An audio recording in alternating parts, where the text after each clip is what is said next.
If you've been outside of the loop with LEGO, there was a vote on the LEGO Ideas website on what the theme for the 90th anniversary set would be based off of, out of 20 choices to choose from.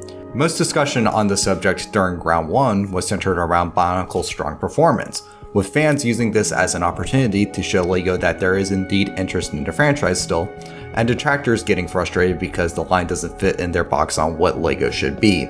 LEGO is a toy centered around creativity and building anything you want, and 30-year-olds are telling you you're playing with it wrong.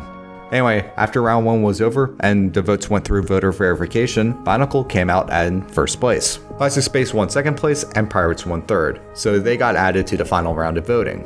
Originally, this final round was supposed to be choose within the top 3. However, what we didn't see coming is that LEGO tried to correct a previous mistake. Originally, when they did round 1, they put way too many different options for a castle set, causing a diluting effect. See, Classic Space only had one listing, so if you wanted Classic Space, you only had one choice to choose from. But for Castle, there were like 5 different medieval options, splitting hairs between Lion Knights and Castle Knights, which are basically the same thing. So anyone who wanted a new castle set had a hard time concentrating their votes on a single entry.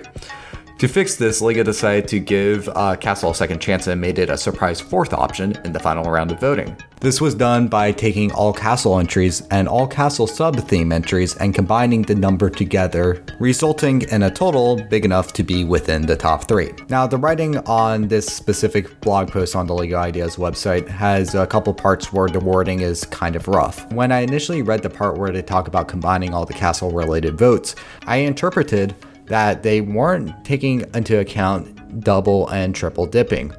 Like, if one person voted for Castle twice or 3 times, they wouldn't have votes that got canceled out and thus they could combine and create an inflated number.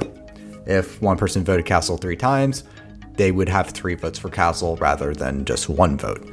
This is what my impression was, and I actually released a previous version of this video you're watching making that claim that, that's how it went down.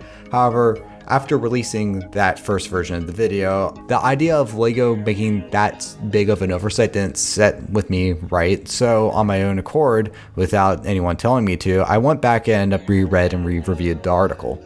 I looked at the parts where they listed the specific themes that they combined and the number they got as a result.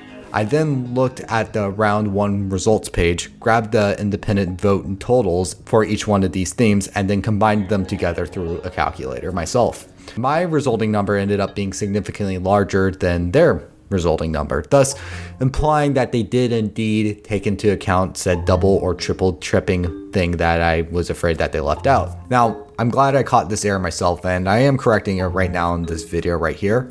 And if you want to criticize me for not being careful enough, that's fine, I'm not perfect.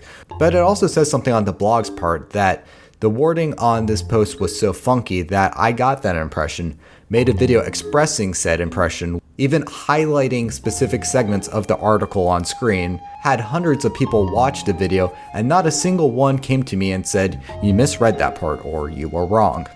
So if the wording is going to be able to allow somebody to misinterpret it that way with even showing the exact wording itself, it probably needed to go through more careful editing.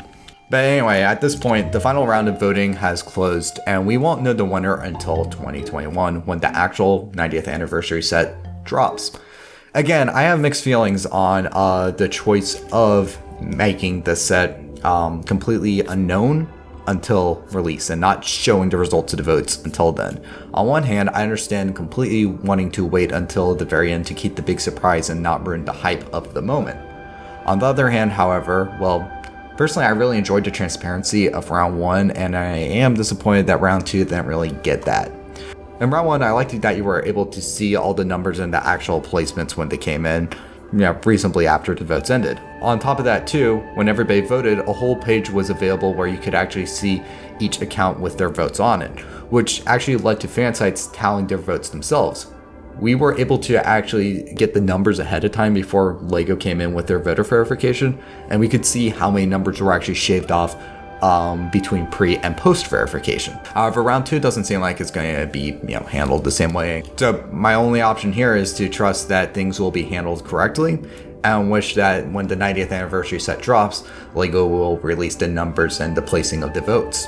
Now, I'd love to see the numbers both pre and post voter verification, but let's be real, it's not going to happen. Anyway, this is Larnuu and I'm signing off.